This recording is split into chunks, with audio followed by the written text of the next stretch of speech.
உடுக்கை இழந்தவன் கைபோல அங்கே இடுக்கண் களைவதாம் நட்பு.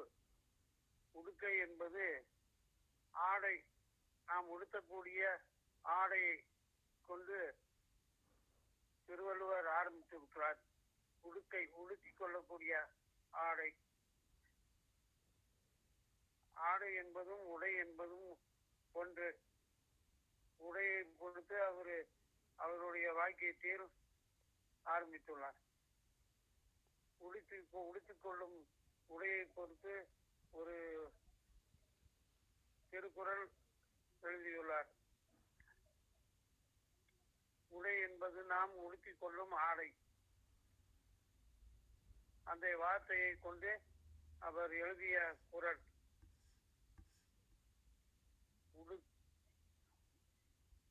உடை உடுத்திக் கொள்ளும் உடையாகப்பட்டது. நாம் உடுத்திக் கொண்ட உடை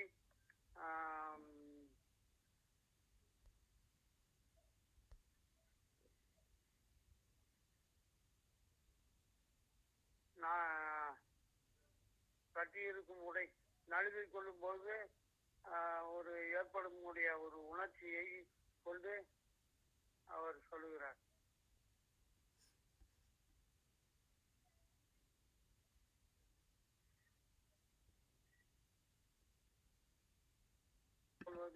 உடுத்திக் கொள்வது அது நம்முடைய உடம்பிலிருந்து நழுவும் போது ஏற்படும்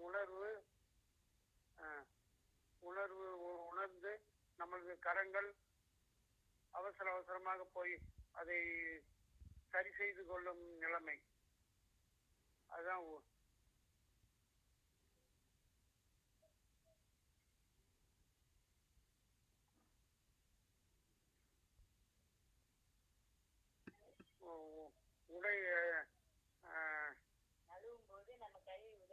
கரங்கள் எப்படி உடையை உடுத்திக் கொள்வதை உதவி செய்தோ அதுபோல நாம்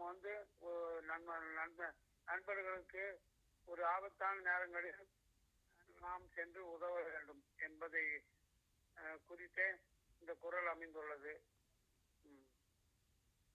அதனால்